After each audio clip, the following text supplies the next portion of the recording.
qui qu'a levé, Martinique montre nous chimère. Martinique levé debout pour un chimère. Oh, Martinique, Martinique, Martinique, Martinique semble pour nous river. Martinique levé debout pour un chimère. C'est tout vent nous caler, Martinique tout bout pour nous rouler. Martinique levé debout pour un chimère. C'est tout vent nous caler, vent d'envoi rouler nous ca rouler. Martinique levé debout pour un chimère. Fréquence par pluriel 106.3 émission. Tambour, m'en va élevé sous le 106.3 les vendredis 15h-16h. Aujourd'hui, nous avons le plaisir de recevoir Madame Aurélie Bambuc qui va échanger avec Nicole Robert dans quelques instants.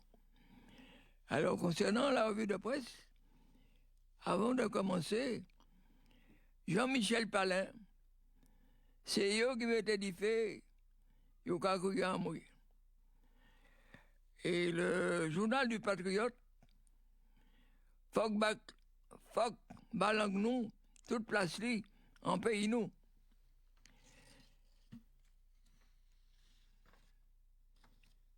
Alors, Michel Branchi écrit dans l'hebdomadaire Justice, trompe, un monde plus dangereux, il faut se préparer.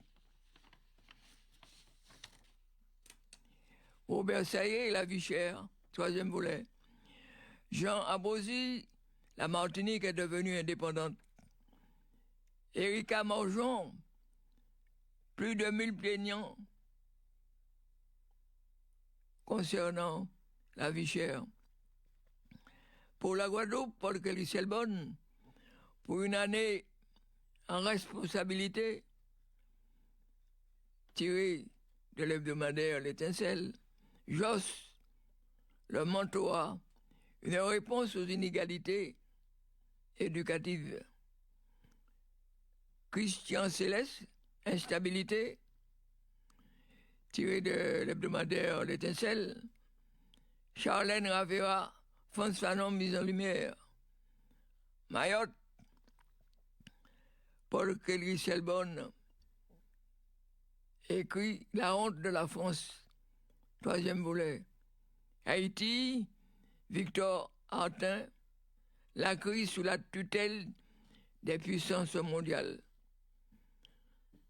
Sommet de la CELAC 2024, la planète veut la paix.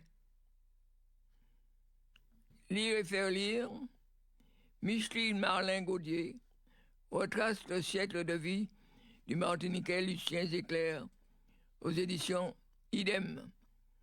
Annie-Dominique Curtius, Suzanne Césaire, aux éditions Cartala. Rémi Carayol, Mayotte, département colonial, aux éditions La Fabrique. Jean-Pierre Sainton, Rosan Girard, La Révolution est hors du temps, chez Idem. Ziad Medouk, bonne année 2025, fin. Ernest Pépin, L'homme au bâton, chez Vaudio. La littérature de l'alphabet, ouvrage dirigé par Henriette Zouguebi, aux éditions Gallimard Jeunesse. André Lucrèce, Aimé Césaire, René Ménil, L'entretien infini, aux éditions Le Teneur. Voilà pour la revue de presse cette semaine.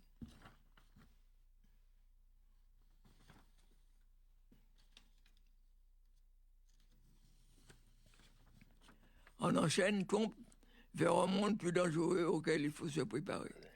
Donald Trump tente de mettre en place une présidence impériale aux États-Unis, annonce le très modéré et consensuel journal Le Monde du 22 janvier 2025.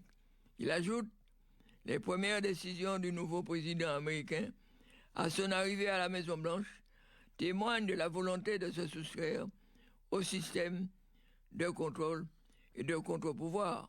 Cependant, l'histoire nous enseigne que la nature profonde des États-Unis d'Amérique, c'est d'être profondément impérialiste. Le pouvoir macronien et l'Europe se refusaient à prendre au sérieux les menaces explicites d'annexion du Canada, du Panama et du Groenland brandis par Donald Trump. Pourtant, ces menaces sont bien réelles et elles pourraient bien concerner également la Caraïbe et les Antilles françaises, comme autant jadis.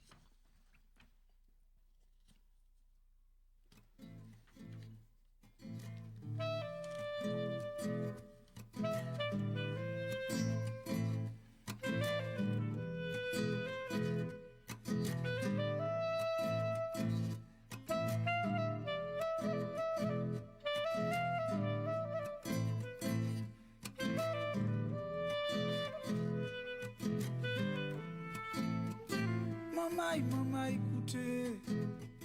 écoutez ça qui passait. C'était en février 1974. C'était en février 1974.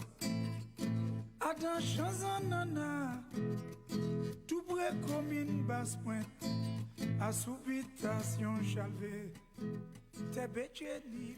On enchaîne avec Robert Saillet dans l'étincelle. Derrière l'arbre de la vie se cache la forêt du pillage capitaliste. Deuxièmement, troisième volet, deuxièmement, celle du préfet qui, au lendemain des rencontres organisées, sous son égide annonçait l'objectif de baisser les prix de certains produits de 20% d'ici à quelques mois, précisant toutefois qu'il fallait attendre l'installation du nouveau gouvernement français pour que des dispositions puissent être envisagées. Eh bien, tout cela relève du welto des théoriciens du socialisme scientifique ont déjà largement démontré que l'État est un organe de domination de classe et qu'on ne peut espérer une philanthropie de sa part. Pour revenir à notre sujet principal, il nous faut rappeler que la théorie fondamentale sur laquelle s'adosse le système capitaliste, c'est le libéralisme économique. Cette théorie qu'aucun économiste officiel ne conteste implique le droit pour les capitalistes et les entrepreneurs de fixer librement les prix des produits et des services qu'ils mettent sur le marché. En période de crise majeure ou de guerre, les États peuvent déroger à cette règle pour garantir la survie du système, mais il s'agit toujours de parenthèses généralement suivies d'un rattrapage restituant la donne aux capitalistes. Si dans certains secteurs, un semblant de régulation a pu être mis en place, cela a toujours été sous la contrainte d'un mouvement populaire. Mais là aussi, les États s'arrangent toujours pour que la main droite récupère ce qui a été donné à la main gauche. Des camarades tombés, il maniait puis Marie-Louise. Des camarades tombés. Toujours à la Martinique, Jean Ambrosi écrit comment la Martinique est devenue indépendante. Deuxième volet.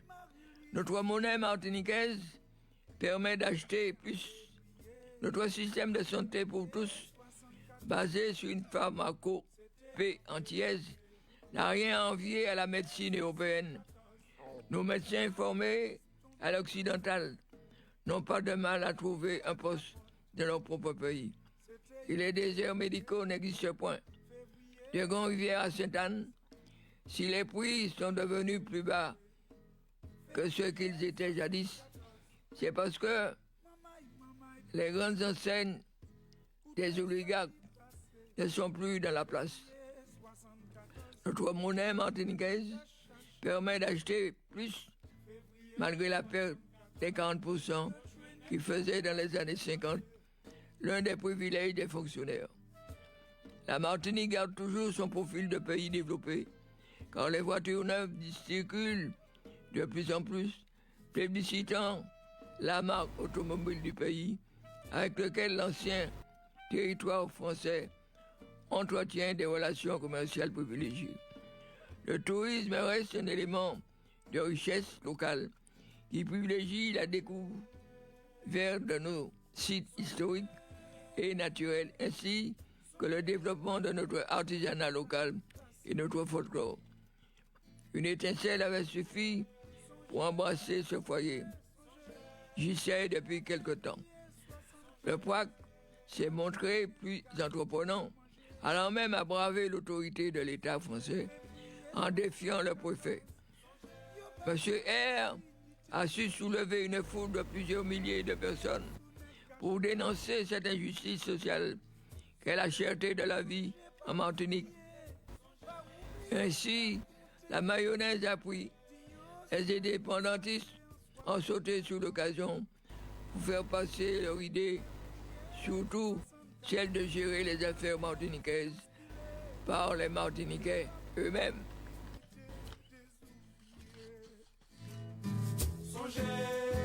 Maman, écoutez, écoutez, ça qui passait en février 74. Songez.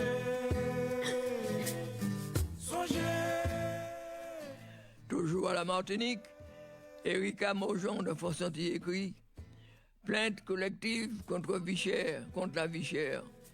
Plus de 1000 plaignants, initiés par les lanceurs d'alerte contre la vie chère, la plainte collective contre X pour des faits d'entente et d'abus de position dominante a déjà convaincu 1 millier de citoyens.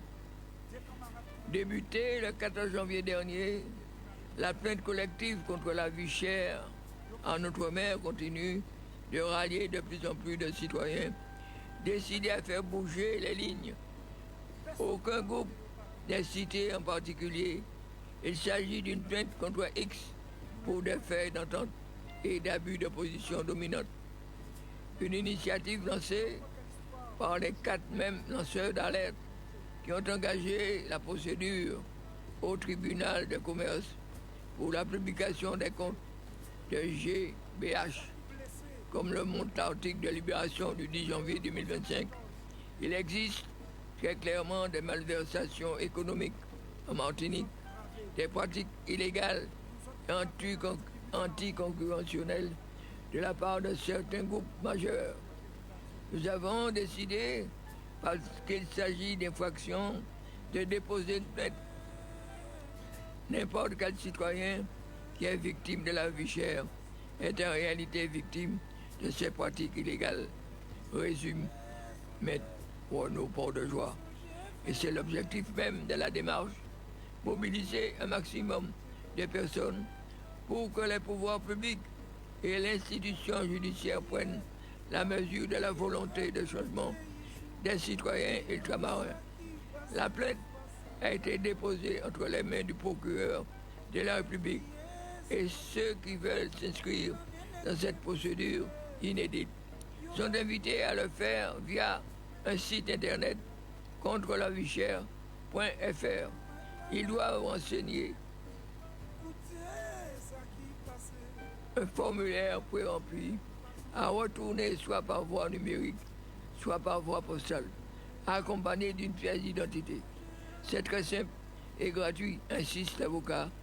Moi, je dépose ensuite les plaintes les unes après les autres et ces personnes-là deviennent des acteurs à part entière de la procédure judiciaire. 1 millier de plaignants.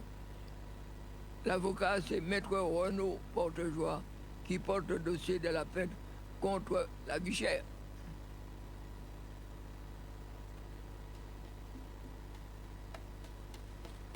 Je me suis réveillé ce matin, j'ai allumé la radio et aux infos, le scientifique nous disait que l'ADN révélait que nous sommes tous des Noirs africains. Nous sommes tous des Noirs africains. Des racistes ignorants mentent tout le temps, mais l'ADN ne ment jamais. Oui, nous sommes tous des Noirs africains. Quelques Noirs quittèrent l'Afrique il y a 30 000 ans. Ils s'installèrent en Europe, en Asie, aux Amériques. Il y a 30 000 ans, des Noirs africains s'installèrent en Europe. Des Noirs africains s'installèrent en Asie. Des Noirs africains s'installèrent aux Amériques. Les hommes africains ont peuplé la planète Terre. Homo sapiens, ou l'homme moderne, est un homme noir africain. On enchaîne. Lucien Salibert, président de l'Assemblée de Martinique. Il est impératif de changer notre modèle économique. À la tête de l'Assemblée de Martinique, Lucien Salibert revient sur les grands défis qui attendent le territoire en 2025. Entre budget de résistance, lutte contre la vie chère et nécessité d'une rupture avec un modèle économique dépassé, il appelle à un sursaut collectif, à des décisions fortes pour éviter un déclin démographique et économique, tout en rappelant l'importance de l'unité face aux enjeux cruciaux. En ce début d'année, quels sont les grands défis qui se présentent à l'Assemblée? C'est la question qui a été posée et Lucien Salibert répond. Ils sont nombreux. Le principal défi est d'assurer à notre population des conditions de vie dignes. Malgré une année 2004 très difficile, particulièrement pour les entreprises, la vie chère reste un problème fondamental. La CTM a travaillé avec les acteurs économiques et associatifs pour y apporter des solutions réglant 27 points sur 28. Cependant, nous avons refusé l'idée d'une importation systématique au prix de la France qui mettrait en péril notre économie agricole locale. Issu du monde rural, je suis fermement opposé à toute décision fragilisant les agriculteurs. Enfin, il est impératif de changer notre modèle économique. Le congrès de rupture à venir n'a pas pour but de rompre avec la France, mais bien avec le système de développement économique actuel pour un modèle adapté à notre réalité. Les experts Pierre Egea et Frédéric Monlouis, félicités, ont remis un rapport à Emmanuel Macron appelant à un changement radical du modèle de développement des territoires d'outre-mer. Avez-vous consulté? Absolument. Lucien Salibert répond. Connaissance des grandes lignes, notamment grâce à l'article publié par Le Monde, et franchement, j'ai été très déçu. Ce rapport ne nous apprend rien de nouveau. Cela fait des années que nous savons que le système économique actuel basé sur une économie de comptoir est dépassé.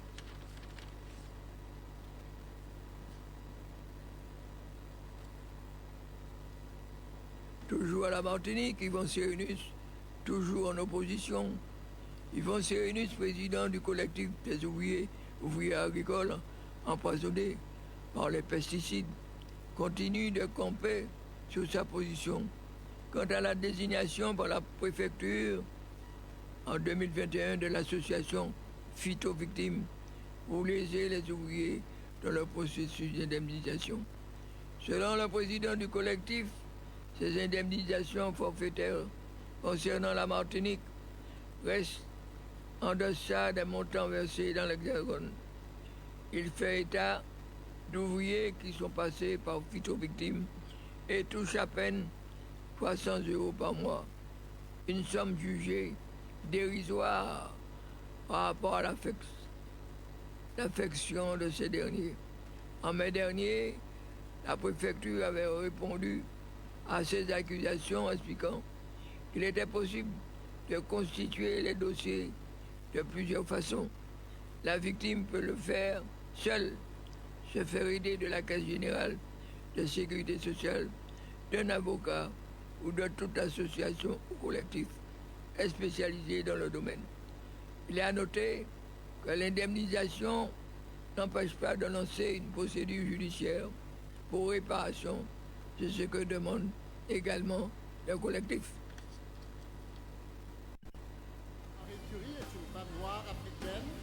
Winston Churchill est un noir africain. Goethe est un noir africain. Les Rothschild sont des noirs africains. William Shakespeare est un noir africain. Et comme nous le dit Desmond Tutu, nous sommes tous des frères et des sœurs africains dans cette merveilleuse humanité. On enchaîne avec la Guadeloupe. Paul Kelly, c'est le bon écrit, dans l'étincelle. Pour une année en responsabilité. C'est plus qu'une tradition, c'est devenu un rituel de formuler ses vœux pour la nouvelle année à ses proches et à ses amis. Pourtant, tout le monde le dit, les années se suivent et se ressemblent. Les tracas d'hier perdurent l'année nouvelle. L'année 2024 a été marquée par un certain nombre d'événements déplorables. Le peuple est de plus en plus pressé par le système capitaliste pour lequel seul l'argent est roi. Des campagnes pour enrayer la violence faite aux femmes ont été menées à tir larigot sans résultat apparent.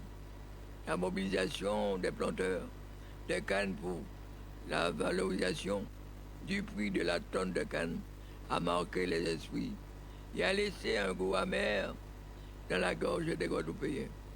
L'année écoulée était aussi marquée par la violence de l'État français en Conakry. Nous formulons le vœu d'une Guadeloupe qui se développe économiquement, socialement, culturellement, en exploitant avec intelligence et maîtrise les riches potentialités de son territoire pour créer de l'emploi pour nos enfants et surtout pour réduire notre dépendance vis-à-vis de la France et autres pays. Toujours à la Guadeloupe, le mentorat, une réponse aux inégalités éducatives, écrit Josse dans l'étincelle. Depuis le début de la crise sanitaire, dans le cadre du dispositif mentorat d'urgence, le rectorat Guadeloupe fait appel à l'association de la Fondation étudiante pour la ville, la FEV, pour assurer la continuité pédagogique sur le territoire très marqué par les inégalités éducatives. En Guadeloupe, 20% des jours de classe sont perdus chaque année pour faire de grèves, d'inondations, de coupures d'eau, d'intempéries, etc. Ces facteurs induisent de facto un risque d'accès à l'égalité des chances en termes de réussite éducative, singulièrement pour les élèves en difficulté sociale. La FEV est une organisation qui s'engage auprès des jeunes en milieu scolaire.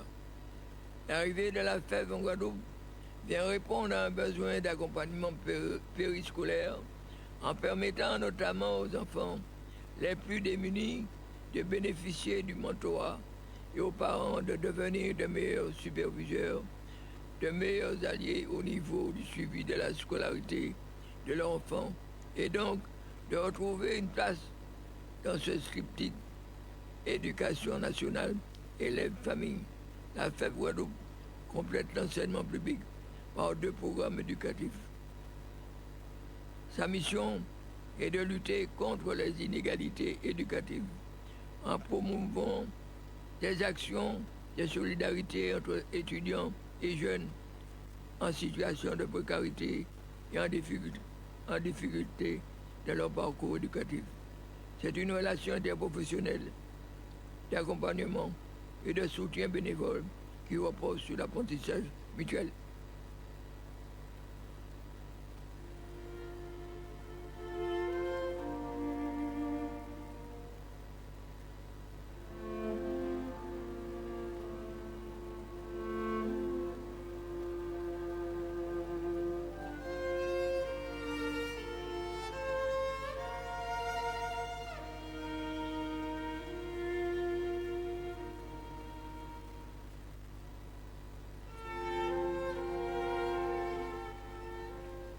On enchaîne avec Christian Céleste, Instabilité, quelle instabilité?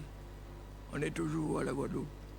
Les tartuffes de la politique ont cette fâcheuse habitude d'employer une litanie de mots faux et creux pour masquer leur turpitude.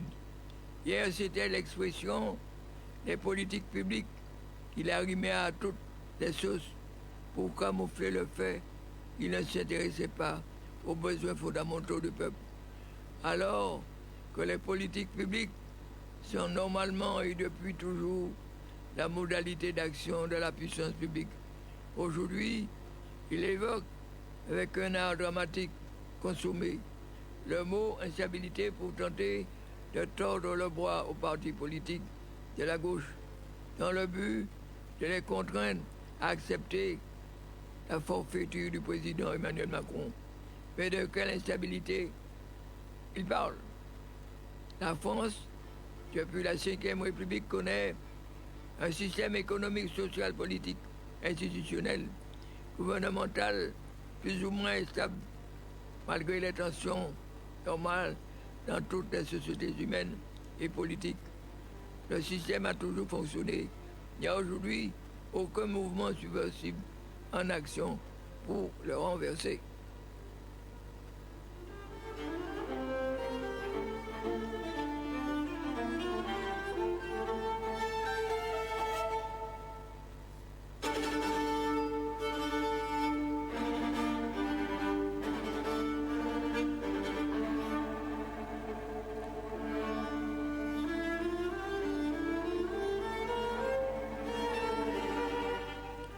Le chevalier de Saint-Georges, vous avez reconnu, j'espère.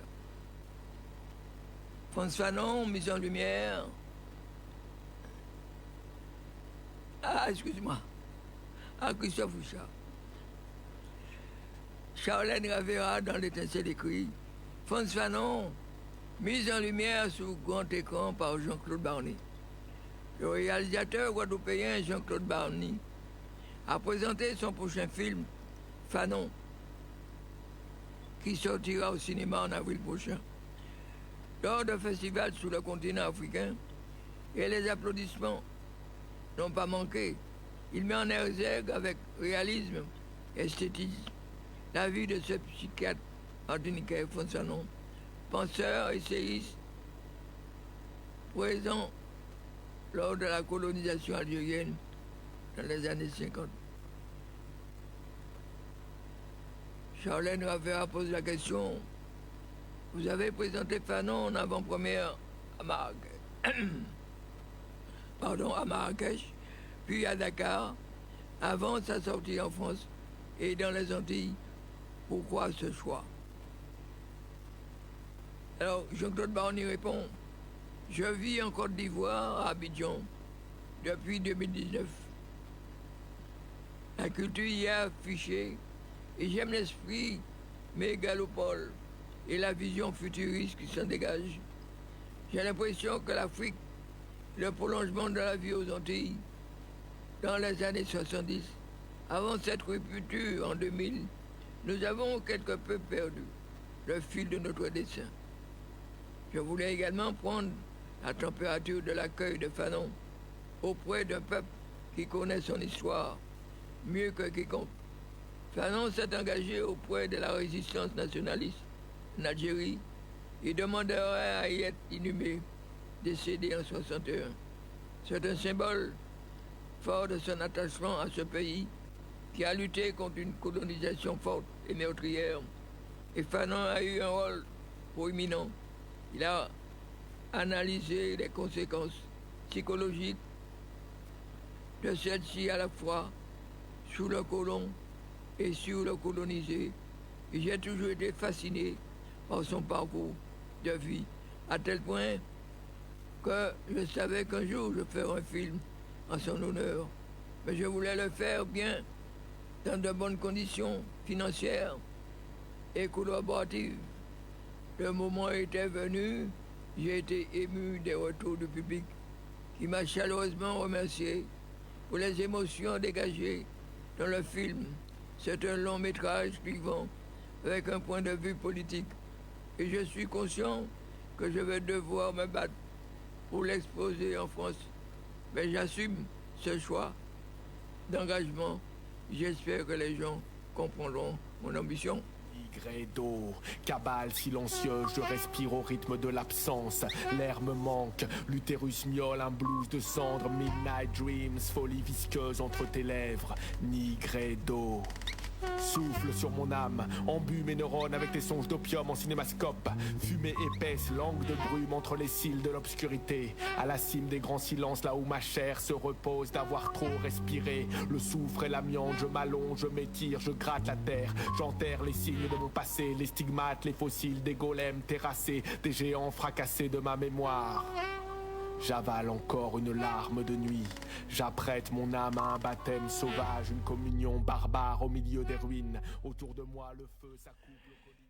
Oui, avant de passer la parole à Nicole, ainsi que l'invité, c'est Ziad Medouk. La vie continue, la justice finira par triompher. Amitié et fraternité de Gaza, la détruite, mais la dignité, Gaza l'avenir et Gaza l'espoir. Vive l'amitié, vive la solidarité, vive la tolérance, vive la paix et vive la justice. La foi qui nous guide, c'est l'espérance. C'est un espoir vivant, un espoir poétique, un espoir épanoui, un espoir universel, une indéfectible espérance, comme disait notre grand poète palestinien Mahmoud Darwish. L'espoir est la maladie incurable des Palestiniens. Espérons ensemble pour 2025. Vive la Palestine et vive la solidarité. Amitié palestinienne de Gaza, la dévastée, mais Gaza la vie.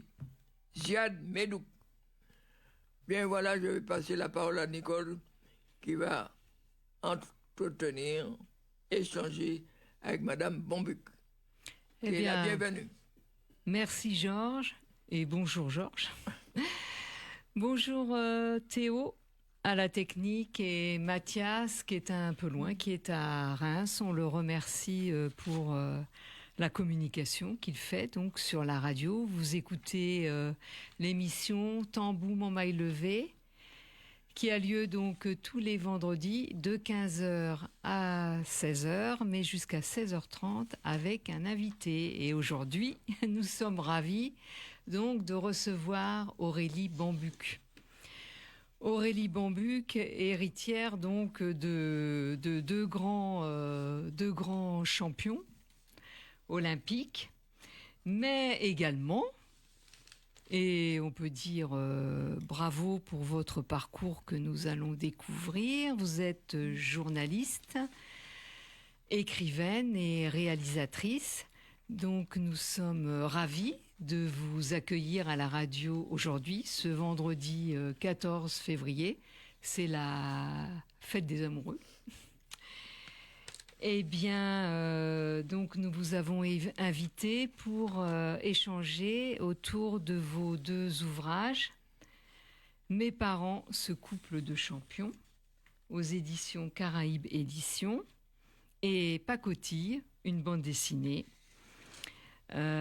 scénarisée donc par vous, avec Monsieur Corbeyran, Pacotille, l'enfant esclave, tome 1, de l'autre côté de l'océan. Alors avant de s'immerger dans vos deux ouvrages qui m'ont passionnée, mes parents, ce couple de champions, je ne suis pas une sportive spécialement, je marche, je nage, mais j'ai découvert donc une époque. Et donc, je ne connaissais pas de nom Monsieur Bambuc, puisqu'il était donc Roger Bambuc, recordman, pommier recordman, sprinter du 100 mètres. Et votre maman, Ghislaine Bardet, eh bien non, je ne la connaissais pas du tout. Et Pacotille qui m'a ravie. Alors pour commencer, eh bien un peu de parler de votre parcours, vos débuts professionnels. Si j'ai bien suivi, vous avez travaillé à la télévision, d'abord pour la 5e. Alors, excusez-moi, n'hésitez pas de m'interrompre. La 5e, France 3, Télécité, avant de rejoindre RFO. RFO, Réseau France Outre-mer. Et vous travaillerez également pour France 5. Et à la télévision sur France O, vous présenterez plusieurs émissions Couleur Sport. Émissions sportives à partir d'octobre 2003. Et Jaws, émission culturelle à partir de mars 2007. Donc vous étiez déjà aussi un peu dans la culture. J'étais aussi dans la culture et toujours dans le sport. Et toujours dans le sport. Alors je sais pas, et c'est vos parents qui vous ont, du coup, je me dis, est-ce que vous êtes dans le sport par hérédité tout d'un coup me vient... Elle est tombée dans la marmite. Tombée dans la marmite, comme dit Georges, peut-être... J'ai baigné dans la culture sportive, forcément, mais comme un enfant de musicien pourrait baigner dans la musique, est entouré. Donc le sport faisait partie de ma vie. Ma mère, ayant été professeure de sport en plus, ça faisait vraiment partie de ma vie naturellement. Mais mes parents ne m'ont jamais poussé à avoir une carrière sportive comme la leur. D'accord. Et puis, à partir de septembre 2017, vous présentez Plein Phare, une quotidienne sur France 3 Nouvelle-Aquitaine, parce que vous habitez donc Bordeaux depuis une dizaine d'années. Alors, la radio, donc on peut aussi... donc vous avez œuvré aussi à la radio, puisque de janvier, donc télévision, radio, de janvier 2007 à août 2010, vous êtes journaliste au service culturel de la rédaction de France Inter, où vous êtes notamment spécialiste de la bande dessinée et de la musique. Et à compter de janvier 2012, vous présentez le journal de 6h30 et le journal des sports dans la matinale du week-end de France Inter. C'est cela. En avril 2014, vous quittez France Inter pour l'antenne de France Bleu Gironde. Et vous y êtes toujours sur France Bleu Gironde ? Non, j'ai quitté ici Gironde, maintenant que ça s'appelle, ça a été débaptisé là depuis quelques mois, depuis même pas le début de l'année là 2025. J'ai quitté la radio depuis 2 ans pour vraiment vivre de mes idées, de mes réalisations, en tout genre. Mais vous, France Aquitaine, vous faites... si, vous continuez sur France Aquitaine. Non plus. Non plus. Non. Maintenant, je suis indépendante. D'accord. Vous dites que c'est grâce à cette double expérience, télévision et radio, que vous vous attachez au support pour réaliser en 2020 votre premier documentaire, Barnet Bambuc, athlète engagé. Donc c'est sur vos parents, écrit et réalisé par vous, diffusé sur France 3, Nouvelle-Aquitaine, Guadeloupe et Martinique en novembre 2020. Alors, qu'est-ce qui vous a poussé à réaliser ce documentaire ? Ce premier documentaire, oui. Alors, tout est parti d'une émission que je présentais pour France 3 Nouvelle-Aquitaine, Plein Phare, dans laquelle je recevais des personnalités de la région. Et ils n'avaient qu'une envie, les responsables de France 3 Nouvelle-Aquitaine, c'était de me voir interviewer mon père, puisqu'il habite en Dordogne, qui fait partie donc de la région Nouvelle-Aquitaine. Moi, ça me faisait bizarre la perspective de l'interroger comme les autres personnalités. Oui. En plus, il avait eu des soucis de santé à ce moment-là, donc c'était pas possible. Mais par contre, on était en 2018, on était 50 ans après Mexico. Oui. Et du coup, je leur ai proposé de faire un sujet avec mon père qui parle des Jeux Olympiques de Mexico en 1968. Et là, ils m'ont dit, c'est intéressant, mais là, ça s'appelle pas un reportage, ça s'appelle un documentaire.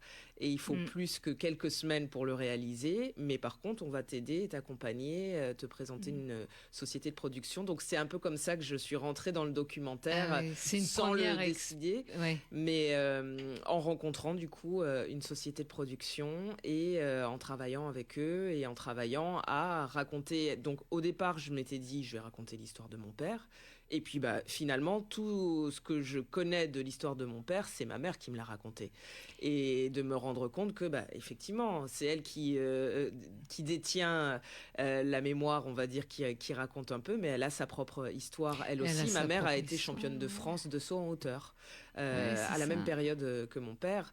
Donc en fait, elle était dans l'ombre. Elle était dans l'ombre. Elle était dans l'ombre, pas forcément dans l'ombre. Elle avait son propre parcours, mais il se trouve, on n'en entendait pas parler, mais parce que Roger Bambuck, c'était pas. Et quand on parle aux gens, donc même s'ils savent pas, Roger Bambuck, oui, ça parle. Mais après, parce qu'il a eu une carrière politique aussi. Oui, oui, c'est vrai. Mais effectivement, il a été un grand sprinter. Il a été le premier Français et le seul Français à battre un record du monde du 100 mètres. Mais ma mère a été championne de France de 100 hauteur, record woman de France de 100 hauteur. Elle a participé à 2 Jeux Olympiques en plus, Mexico en 68 en tant que sauteuse en hauteur et Munich 72 en tant que sprinteuse. Elle faisait partie du relais 4x400 oui, avec elle a notamment fait la même chose. Colette Besson. Pas la même chose, mais comme votre père, en fait, elle a couru comme... Elle a sauté. La course, c'était plus long. C'était 400 mètres. Il fallait faire le tour de piste. Elle ne s'est pas contentée que d'une ligne droite. Et ça ne gênait pas votre père à ce moment-là qu'elle court? Je ne sais pas, parce qu'elle... Non. Non, pas du tout. Alors lui, en plus, elle s'est mise à la course après avoir eu une opération au genou qui l'empêchait de vraiment sauter comme elle le faisait avant l'opération. Et donc, elle a fait une reconversion en tant que sprinteuse. Mon père lui a donné quelques conseils, mais après, elle s'est débrouillée toute seule. Et si on en entend moins parler, c'est déjà parce que les performances féminines sportives sont moins médiatisées. C'est encore le cas aujourd'hui, même s'il y a un petit rattrapage quand même. Mais à son époque, c'était pire encore. On n'en parlait pas, ça faisait pas vendre de parler. Même Colette Besson, qui a été championne olympique, elle a quand même été moins médiatisée que les hommes à la même époque. Donc voilà pourquoi on entend moins parler de ma mère. Et donc du coup, ce documentaire était l'occasion de la mettre dans la lumière. De la mettre dans la lumière. C'est ça. Le football féminin, on n'en parle pas beaucoup. Non. Mais maintenant, avec les différentes compétitions, les Jeux Olympiques, alors malheureusement, les footballeuses françaises n'ont pas réussi les Jeux Olympiques, mais voilà, il y a des compétitions qui permettent de mieux mettre maintenant le projecteur sur les sports féminins. Sur les sports féminins, oui. Alors après, vous poursuivez donc dans la réalisation, puisqu'en 2022, vous réalisez au nom de nos ancêtres et négociants. Au nom de nos ancêtres esclaves et négociants. Voilà. Donc ça a été diffusé sur le portail Audio Outre-mer le 18/05/2022 en Nouvelle-Aquitaine et TV5 Monde avec le soutien du ministère des Outre-mer et de la Procurep Angoa et le label de la Fondation de mémoire pour l'esclavage. Alors, qu'est-ce qui a déclenché la réalisation de ce documentaire? Une anecdote après ce premier documentaire, justement, dans mon premier documentaire, quand je raconte l'histoire de mon père, il me parle de sa première compétition loin de la Guadeloupe. Et sa première compétition loin de la Guadeloupe, c'était à Dakar, au Sénégal, en 1963, à l'occasion des Jeux de l'Amitié. Ces Jeux n'existent plus aujourd'hui. C'était des Jeux qui réunissaient les anciennes colonies françaises. Quand on voit les images, on se croit vraiment dans un autre temps. On voit défiler comme ça tous les pays africains dans cette compétition. Et donc, il y avait une équipe composée d'Antillais qui participait à cette compétition. Et moi, ma première question de base, quand mon père me raconte qu'il est allé au Sénégal en 1963, il avait 19 ans, c'est: est-ce que tu avais conscience d'être sur la terre de tes ancêtres? Et il me dit, non, parce que c'était une honte à son époque de se dire descendant d'Africains, de se dire descendant d'esclaves. Donc on n'en parlait pas. C'était même un tabou dans les familles.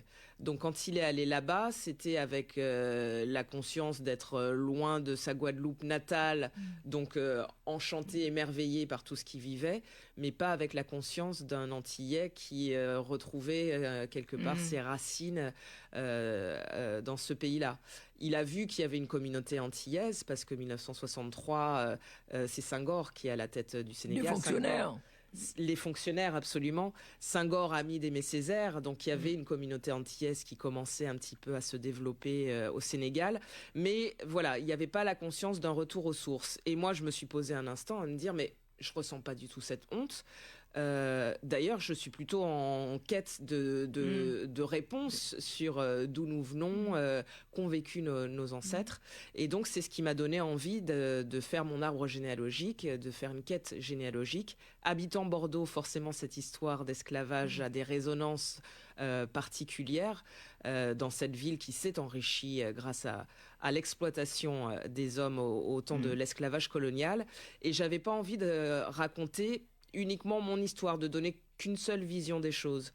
Et je suis tombée sur un article de presse parlant d'une descendante d'un négociant colonial qui s'appelle Axel Balguerie, qui fait partie de la famille de Balguerie-Stuttenberg, qui a participé au financement d'un des ponts importants à Bordeaux.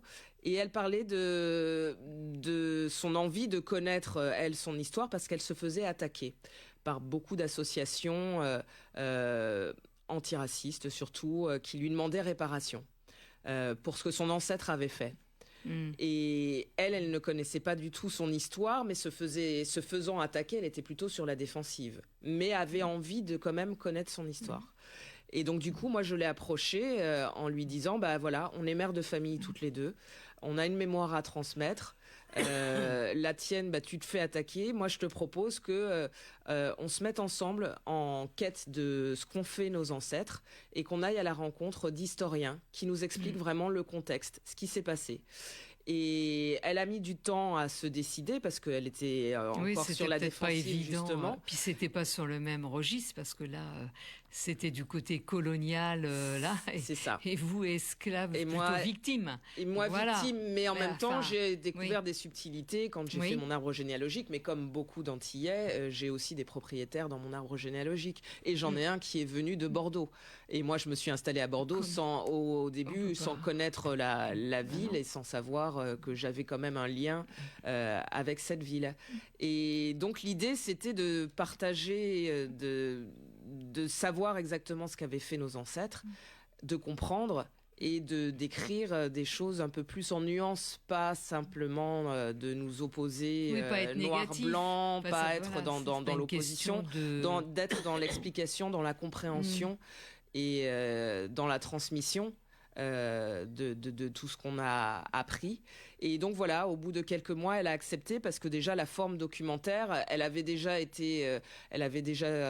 pu faire des témoignages, mais dans des reportages, et puis se rendant compte que c'était pas très long en fait dans un reportage, c'est quelques minutes à peine, si ce n'est quelques secondes. Et là, je lui dis, moi, un documentaire, c'est 52 minutes. Donc, il y a le temps d'exprimer les choses. Donc, voilà. Donc, elle a accepté et on a fait cette quête commune. On est parti de Bordeaux. On est allé dans le musée d'Aquitaine, dans les salles dédiées à cette histoire de l'esclavage. On est allé en Martinique, en Guadeloupe, sur la trace de mes ancêtres, mais aussi sur la trace des Bordelais qui ont vécu là-bas. Gradis, notamment, pour la Martinique. On a fait l'habitation Murat, qui est un Aquitain en Guadeloupe, à Marie-Galante.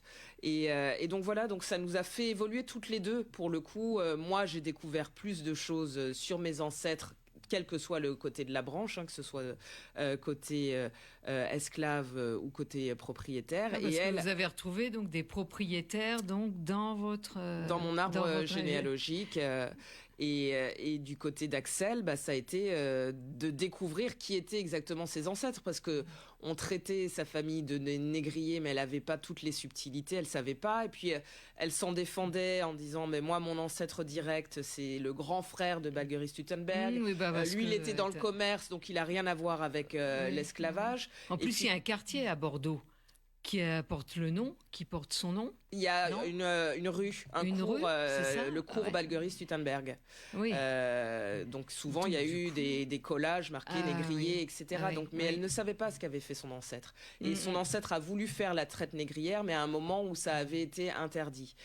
Donc il ne l'a pas fait concrètement, mais il a vécu, mais comme tous les Bordelais de l'époque, et comme une grande partie des habitants de cette grande région à l'époque, vivaient l'économie était basée sur l'exploitation des hommes. Donc de toute façon, c'était pas son ancêtre en particulier.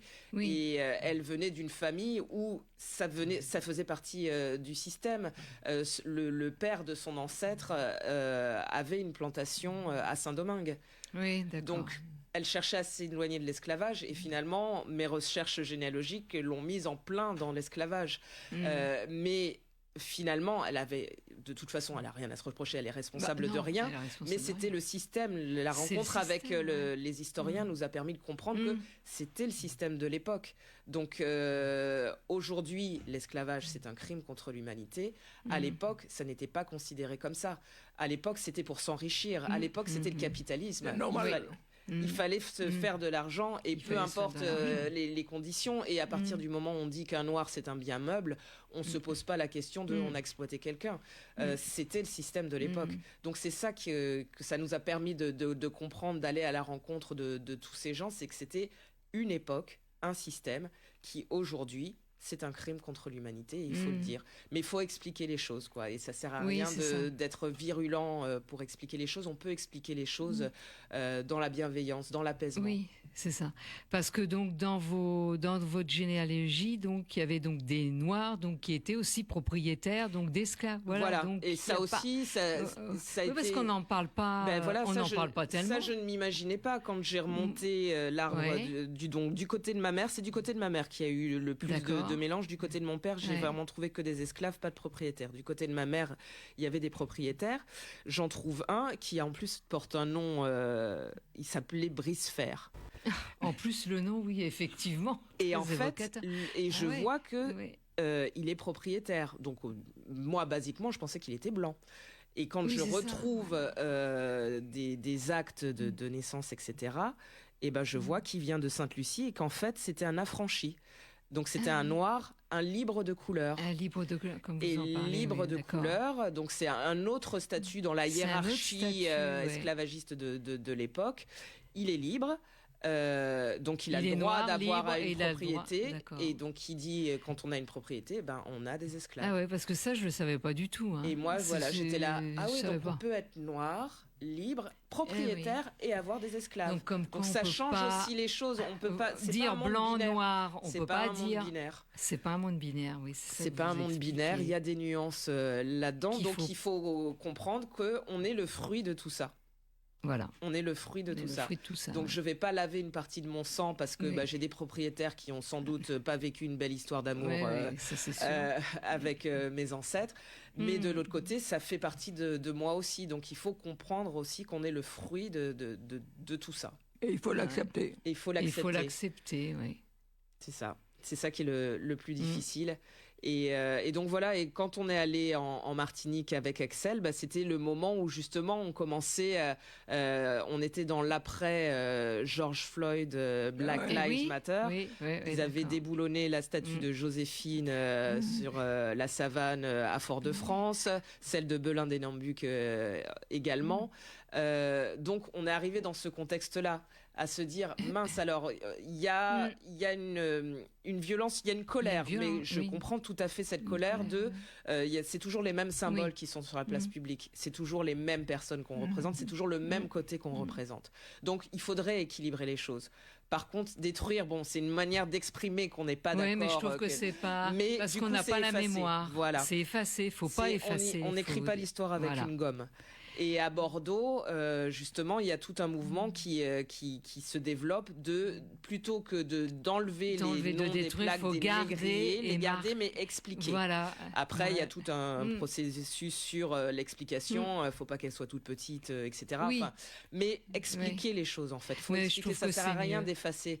Même Joséphine en Martinique, sa tête a été coupée aussi, mais on l'avait laissée. Mais Césaire avait voulu la laisser telle quelle parce que ça voulait dire aussi quelque chose. Ça voulait dire quelque chose. C'est l'histoire. Mais là, elle a on complètement enlève... disparu. Donc du coup, on ne sait plus qu'il y avait une Joséphine. Mais c'est important, oui. C'est l'histoire, donc c'est la mémoire. Si on enlève, on n'a plus de repères. On ne sait pas. C'est ça. Donc on détruit, on peut pas transmettre. C'est ça. Oui, c'est très très important ça. Et après, en 2024, vous faites un 3e documentaire, mais 2024, c'est les Jeux Olympiques. Et là, donc, vous réalisez votre 3e documentaire, Outre-mer, terre de champions. Il est diffusé en juin 2024 sur France 3 et le réseau Outre-mer. Alors, qu'est-ce qu'il parle, donc, ce documentaire? Il présente... Eh bien, j'ai suivi 5 jeunes, justement, étant fille de pionniers olympiques antillais, parce que mes parents ont fait partie des premiers Antillais en équipe de France et qui ont participé à des Jeux Olympiques. Et depuis leur époque, ça n'a fait que s'accroître et ça n'a fait que... Ils n'ont fait que remporter de plus en plus de médailles pour la France, ces athlètes des terres lointaines. Et donc j'ai voulu m'intéresser à la nouvelle génération, à des jeunes qui ont cherché à se qualifier pour les Jeux Olympiques et les Jeux Paralympiques. Donc je les ai suivis dès 2023. J'en ai choisi 5. J'en ai choisi 5 qui avaient des parcours qui pouvaient être similaires avec ceux de mes parents. Par exemple, j'ai choisi une Guyanaise qui s'appelle Jemima Joseph, qui a participé à ses premiers Jeux à Tokyo en 2021 à 19 ans. Mon père a participé à ses premiers Jeux à Tokyo en 64 et il avait 19 ans. Elle fait du sprint. J'ai choisi une basketteuse guadeloupéenne, Kendra Chéry, un escrimeur martiniquais, Kendrick Jean-Joseph, le fils d'un grand champion de handball réunionnais, Jackson Richardson, Melvin Richardson. J'ai choisi de le suivre. Et j'ai pris un para-athlète wallisien, Vitolio Cavacava.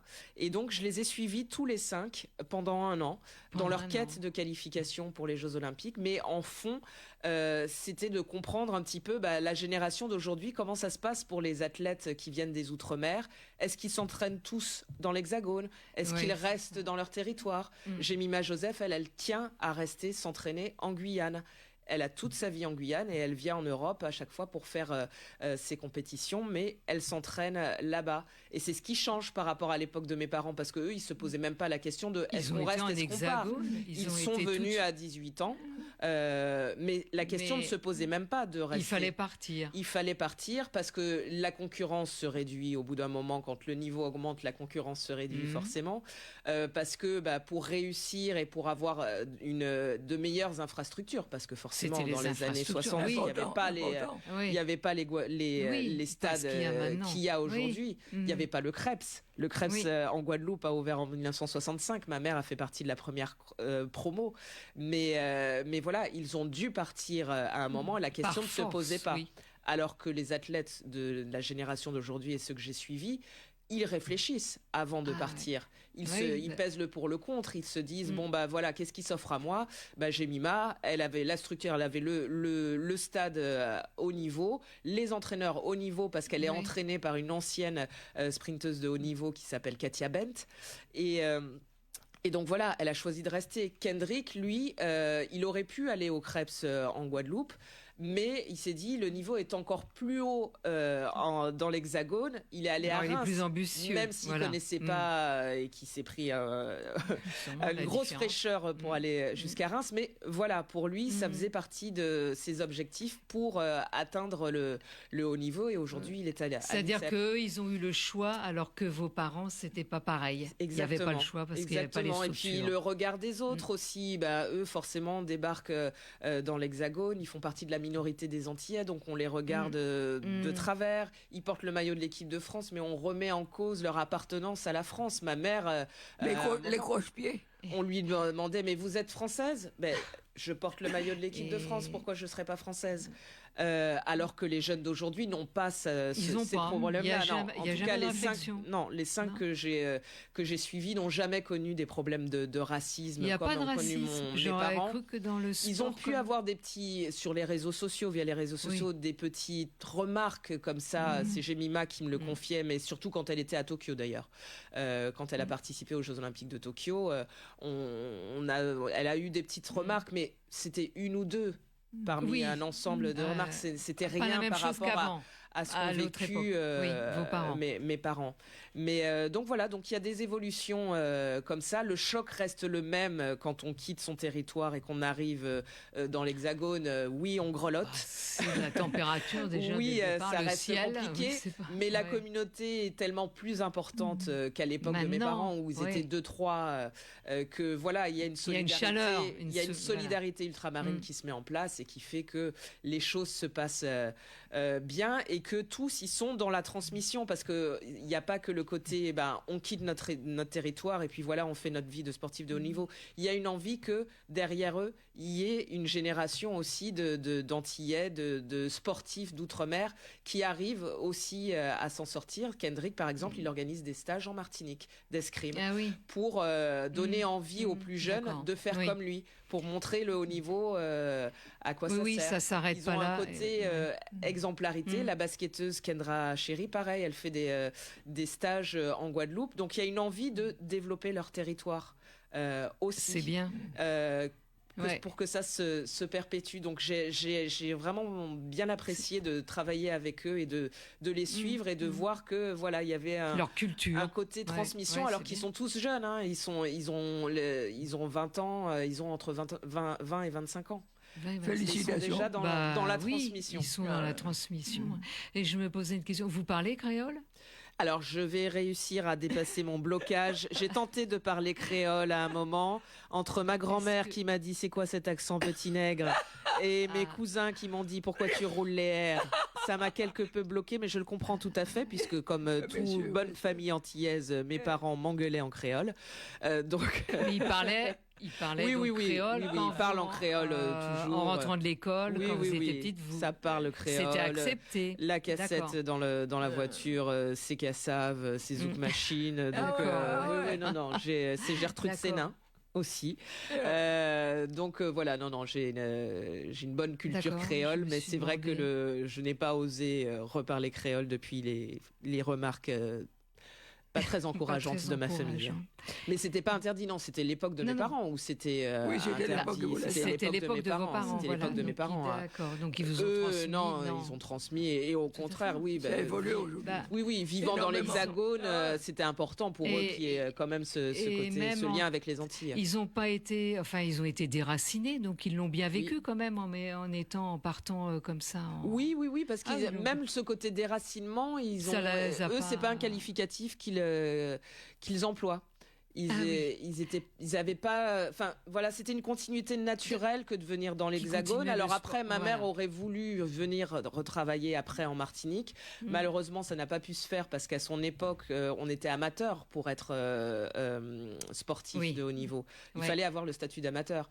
Si elle avait travaillé, elle serait devenue professionnelle et n'aurait pas pu faire partie de l'équipe de France.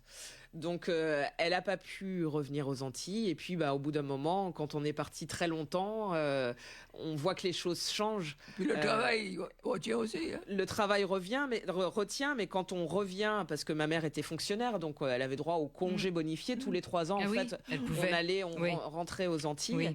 Et les choses avaient tellement changé que d'y aller pour les vacances, ça allait, mais elle se serait pas vue y revivre. L'ayant quitté depuis plus de 20 ans, ça devenait compliqué de se remettre dans l'ambiance, dans cette vie. C'est ça. Oui, d'accord. Eh bien, on va écouter un petit intermède musical. James Germain.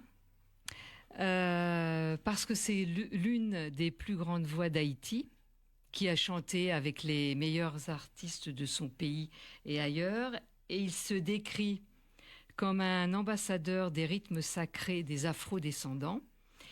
Et il nous dit, et je l'ai choisi pour vous, il nous dit « J'ai toujours été un exilé de par mon histoire. La plupart d'entre nous ne connaissent pas nos origines, nos racines. Le fait d'avoir été en Afrique, au Bénin, j'ai la sensation d'avoir trouvé une partie de James qui manquait. » Alors nous allons écouter un extrait de son album qu'il a réalisé avec le DJ Body Sadva. L'album s'appelle Anne nous aller, un extrait. En nous aller. En nous aller. En nous aller.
Alors maintenant, on va arriver donc à votre facette d'auteur avec Pacotille.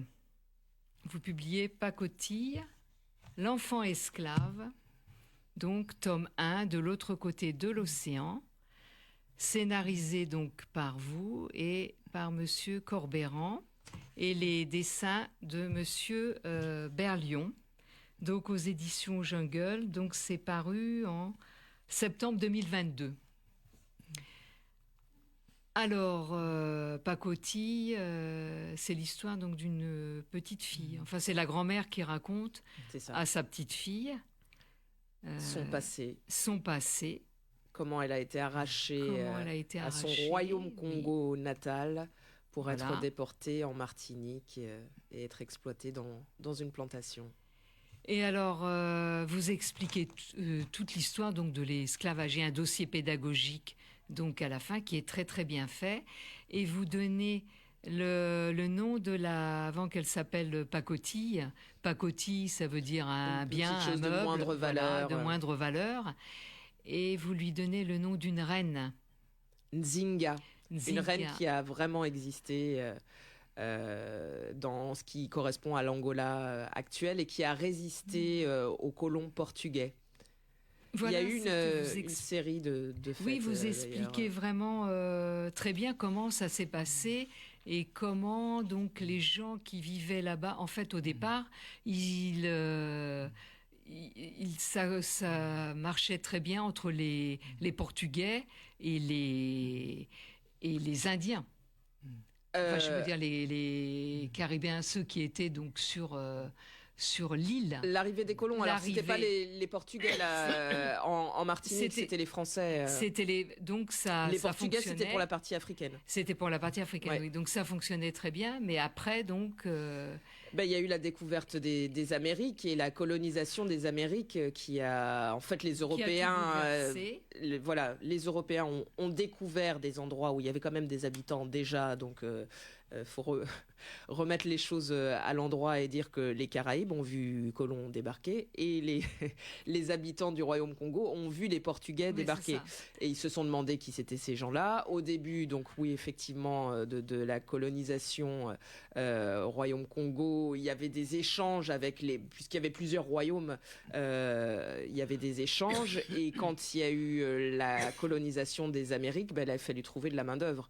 Et donc c'est là que les échanges sont devenus moins amicaux, moins commerciaux et qu'on a cherché à déporter des personnes par milliers pour aller faire la main-d'œuvre dans les Antilles. Et qui dit royaume, plusieurs royaumes, dit guerre entre les royaumes et dit les perdants, c'est les perdants qui sont à la merci des gagnants et qui peuvent devenir esclaves. Donc le côté les Africains vendent leurs frères, etc. C'est un royaume concurrent, donc il n'y a pas d'histoire de frères, c'est juste des histoires c'est des camps différents. Des histoires d'argent, du commerce, et des histoires d'argent et de commerce. Mais après, on ne savait pas à l'époque quelle était la vie non plus dans les plantations, etc. On ne savait pas vers quoi ces gens allaient, tout le monde l'ignorait. Donc oui, j'avais envie de raconter cette histoire-là. En fait, cette histoire, à la base, c'est une idée de Corbeyran, un scénariste qui vit à Bordeaux, que j'ai eu l'occasion d'interviewer pour la radio comme pour la télé. Et quand je me suis penchée sur ma généalogie pour mon documentaire avec Axel Balguerie, on a sympathisé et il m'a entendu parler de ma généalogie, de tous les livres d'histoire que je lisais, et il me dit tu sais, moi ça fait longtemps que j'ai envie de raconter une histoire de l'esclavage à hauteur d'enfant, mais je n'ai pas la connaissance.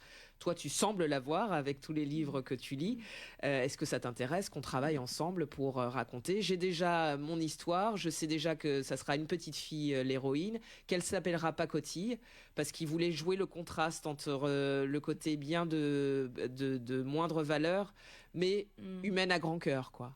Et Pacotille, si elle garde ce nom Pacotille, c'est qu'on lui a arraché sa liberté, on lui a arraché sa maman, on lui arrachera pas son vrai nom. Et donc elle veut garder pour elle son vrai nom qui est Nzinga, et dit appelez-moi Pacotille, ça sera c'est le seul nom que vous aurez pas mon vrai nom. D'accord. Et c'est bien, enfin tout ce que vous expliquez, les Congos, donc en accord avec les Portugais, qui sont intermédiaires. C'est ça.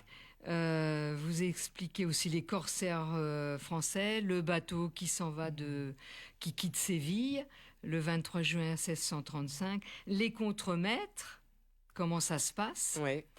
Les Blancs qui sont des engagés. Oui, Ça, je ne savais pas. Ça, j'ai découvert. Je savais pas qu'il y avait des Blancs qui étaient engagés. Ça n'a pas duré très longtemps, ce système-là. C'était le début de la colonisation en fait de la Martinique. Il fallait de la main d'œuvre. Donc, il y avait les personnes esclavisées qu'on arrachait à l'Afrique, mais il y avait aussi des Européens, des Français à qui on faisait miroiter la grande aventure, qu'ils allaient s'enrichir, qu'ils allaient avoir droit à leur lopin de terre. Et donc, c'était des contrats de 3 ans. Donc on les engageait pour 3 ans, on leur payait la traversée, c'était pas dans les mêmes bateaux que les esclaves, on leur payait la traversée, mais donc en échange ils devaient travailler aussi dans les plantations. Et s'ils tenaient au bout de 3 ans, de 36 mois, ils avaient droit à leur lopin de terre, sauf qu'ils découvraient des latitudes complètement différentes, un climat complètement différent, il y avait des maladies, etc. Et donc ils sont peu nombreux finalement à avoir tenu le coup, et ils n'étaient pas très productifs. Donc le système s'est rendu compte de ça. Oui, et vous expliquez aussi qu'ils n'étaient pas très productifs justement pour se ménager aussi. Alors ils ça, travaillaient pas. Les esclaves, c'était leur manière de résister. Mais les engagés, ils n'étaient pas très productifs parce qu'ils n'étaient pas très bons, ils n'étaient pas habitués. Oui, ils n'étaient pas habitués. Et donc on s'est rendu compte que le système n'était pas très lucratif du coup.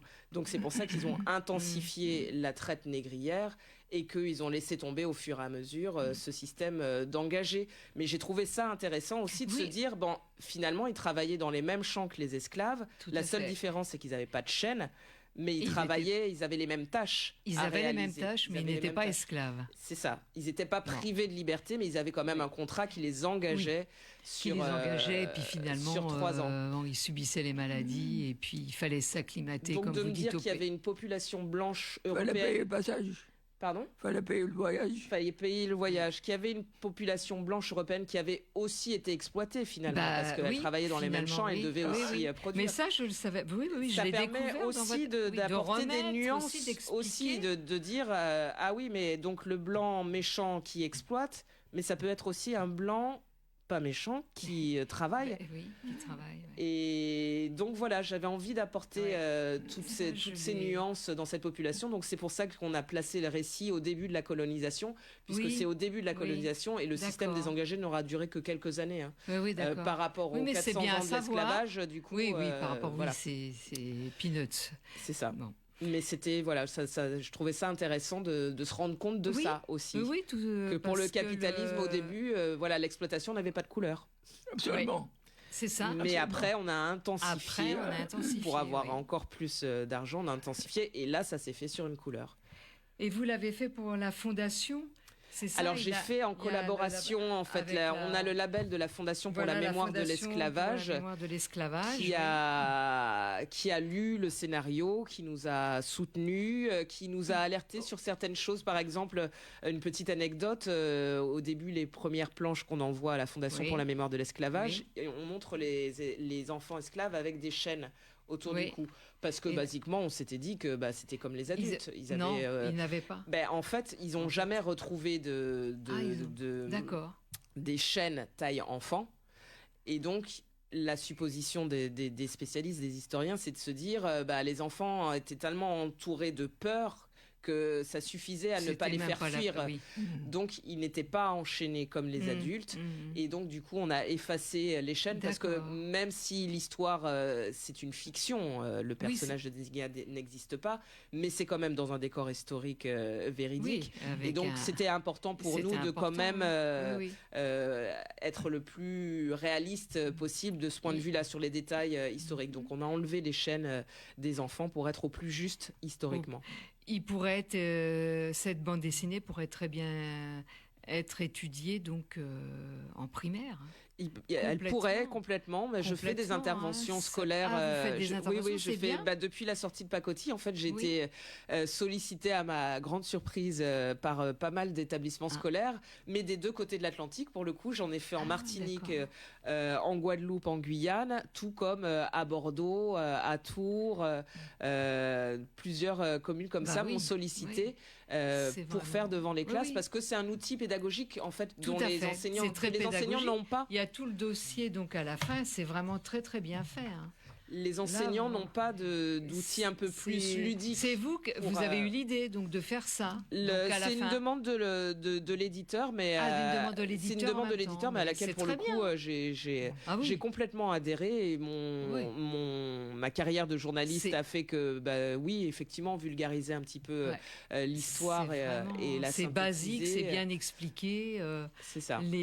Pour faciliter la compréhension. Complètement. Pour expliquer le contexte, en fait, raconter un petit peu plus sur le contexte, mais la culture des deux côtés, la culture en Afrique, au Royaume Congo, l'histoire de cette reine Nzinga. Et puis la colonisation. Le plat, vous parlez aussi de façon culinaire, vous expliquez le plat. Oui, les plats. Il y a plein de. C'est très intéressant. Qu'est-ce que je voyais Théo. Qu'est-ce que je voulais vous dire de plus? Il y a le tome 2. Le tome 2, il est sorti. Le tome 2 est sorti en 2023. Le tome 2 est sorti en 2023. Pour l'instant, on n'est pas frustré à la fin du tome 2. D'accord. Mais avec les auteurs, avec Corberan, on aimerait bien poursuivre. Vous allez poursuivre. Les aventures de Nzinga et de toute sa famille, d'ailleurs. On vous le souhaite. Merci. Parce que ça mérite d'être connu par les enfants. Ben oui. Parce qu'il y a beaucoup de petits-enfants de la communauté qui ne savent rien. C'est ça. Ça, je m'en suis bien rendu compte, oui, en allant en Martinique, en les interrogeant sur la date de la colonisation de la Martinique. Bon, alors maintenant, il y a de plus, c'est rentré au programme. Mais c'est vrai que je suis allée sur un festival en Martinique.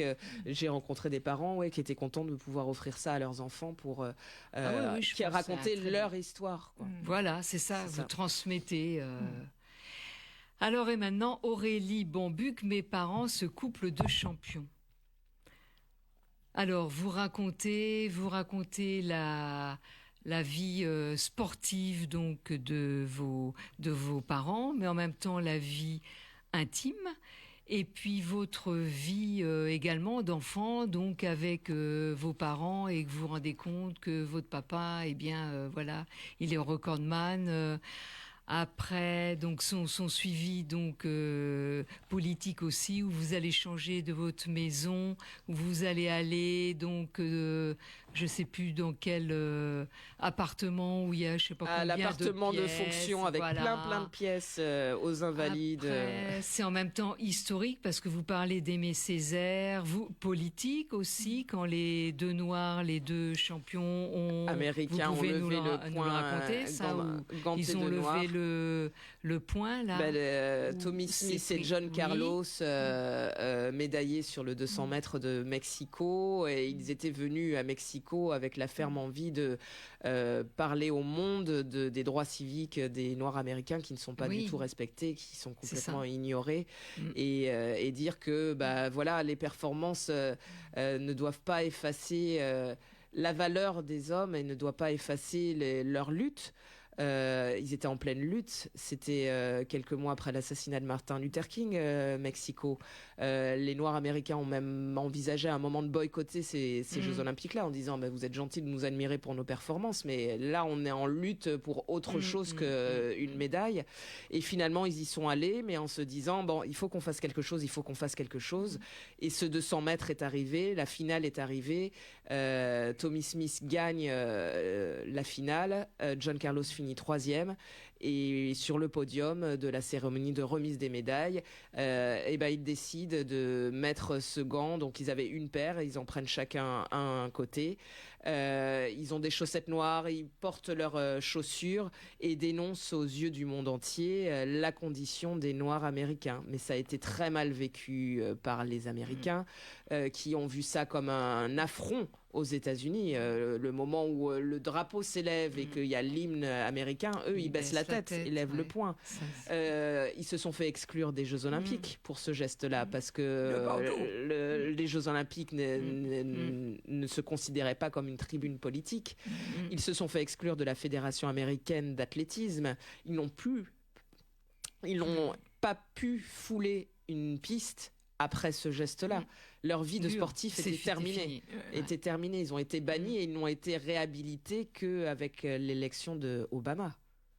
Donc, et pour la petite histoire aussi, le deuxième, c'est Peter Norman, c'est un Australien blanc qui a épousé leur cause et qui portait un badge for Human Rights sur son survêtement. Et lui aussi a connu les mêmes soucis en Australie, le côté pourquoi t'es allé soutenir un combat qui ne te concernait pas, etc. Mais en fait, c'était 3 humains qui avaient sur ce podium qui voulaient défendre les droits des humains. Et mes parents, dans tout ça, eux, noirs français, qui n'ont pas connu la même chose que les Noirs américains. Il n'y avait pas de bus avec des places réservées pour les Noirs en France, mais quand bien même il y avait une remise en cause de leur appartenance, ils ont regardé ça avec curiosité, avec intérêt. Mon père a fini 5e de cette finale du 200 mètres, donc il n'était pas dans le stade au moment de la cérémonie, mais on a entendu parler par des journalistes. Il était ami avec des journalistes qui lui ont raconté ce qui s'est passé en coulisses, qui lui ont raconté comment les choses se sont fomentées. Et pour mes parents, Tommy Smith et John Carlos avaient raison d'utiliser justement les Jeux Olympiques. C'est une fenêtre, c'est la vitrine à un moment. Et vous dites que votre maman... C'est très hypocrite de dire que le sport c'est pas politique. C'est politique. Voilà, c'est politique. Tout est politique. Tout est politique. Et puis il y a eu aussi l'événement tragique à Munich. Et ma mère a vécu également ce côté, l'attentat de Munich où une délégation, où des terroristes palestiniens se sont fait passer pour une délégation israélienne et sont allés tuer une partie de la délégation israélienne à Munich. Et que les Jeux ont continué derrière. Ma mère, ça s'est passé au début des Jeux Olympiques. Ma mère participait à ces Jeux Olympiques en tant que remplaçante du relais 4x400 mètres. Il se passe ce drame, il y a eu des morts. Et les Jeux continuent. L'argent d'abord. Exactement. C'est quand même. Et donc voilà, mes parents, entre les Jeux de Mexico et les Jeux de Munich, ils se sont rendus compte à quel point le sport, ça avait fait d'une bulle qui se voulait en dehors de la vie. Mais non, le sport, c'est dans la vie. Et en fait, le sportif, il faut qu'il soit conscient qu'il est dans la vie. Et eux sont sortis du sport. Ils se sont dit, voilà, notre place n'est plus là. On va faire autre chose de notre vie. Mais il faut quand même être conscient que le sportif de haut niveau ne doit pas avoir des œillères. Ne doit pas s'extraire de la vie sous prétexte de son sport. De son sport. C'est une partie de la vie en plus, le sport. Ils ont été bien placés, étant donné qu'ils ont fait du sport. Ben oui. Ils ont entendu à l'intérieur. Et ils voient à l'extérieur comment ça se passe. C'est ça. C'est pour ça qu'ils m'ont toujours mis en garde sur le sport de haut niveau, pas sur le sport bien-être, le sport dépassement de soi. Ça, je l'ai pratiqué, etc. Mais le sport de haut niveau, alors déjà, c'est dangereux pour le corps. Parce qu'on pousse son corps au-delà de ses limites. Et puis le sport de haut niveau avec cette mentalité de rien n'est politique, j'ai des œillères sur le monde. Non, c'est pas non plus une belle image. La médaille. C'est ça. Mon père a boycotté, alors symboliquement, mais il a boycotté les Jeux Olympiques de Pékin en 2008. Parce que des Jeux Olympiques qui se déroulent dans un pays tout sauf démocratique, pour lui, ça le révulsait. Les athlètes français, je sais qu'ils avaient un petit pins pour dire, je sais même plus quoi d'ailleurs, c'était pour dire qu'ils étaient conscients du pays où ils étaient, mais c'est resté des Jeux Olympiques, etc. Mais mon père n'a pas regardé à la télé les Jeux Olympiques de Pékin. Il voulait jusqu'au bout dire qu'il était contre le fait que la Chine organise des Jeux Olympiques. Alors, comment vous avez construit votre livre? Là, il y a plusieurs chapitres. Alors, le livre, j'ai passé en alternance. J'ai fait le parcours de mes parents en alternance, leurs îles natales, Martinique pour ma mère, Guadeloupe pour mon père, le cadre dans lequel ils ont grandi. Mon père, c'était la rue Raspail, à côté de l'ancienne usine sucrière d'Arboussier. Canne à sucre. Exactement. Ma mère, c'était Fort-de-France, c'était le Petit Paradis, le quartier du Petit Paradis. Et donc voilà, j'ai raconté chaque chapitre. En fait, il y a un chapitre chacun qui raconte de leur enfance, de leur naissance jusqu'à leur départ de leurs îles natales pour venir dans l'Hexagone.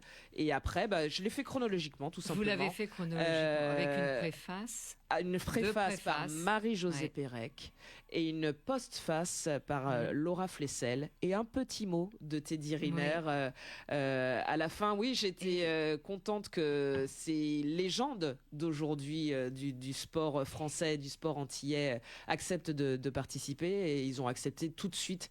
Marie-Josée Pérec, elle m'a dit, il n'y a pas de souci, je te fais une préface. Laura Flessel, c'est pareil. Teddy Riner a répondu à mon message juste pour cette petite phrase. Donc j'étais contente de les mettre dans la lumière pendant les Jeux Olympiques, parce que j'ai malheureusement constaté qu'on les avait oubliés, mes parents. Ça parle aujourd'hui, c'est normal. Mais enfin, oubliez, je pense pas. Roger Bambuc, non, il est pas. La flamme est passée en Martinique, la flamme olympique est passée en Martinique et en Guadeloupe. Ils n'ont pas pensé à solliciter mes parents, ne serait-ce que pour. C'est moi, j'y suis allée au moment de la sortie de mon livre, donc j'y étais quelques jours avant le passage de la flamme. D'un coup, je reçois un coup de fil de la région.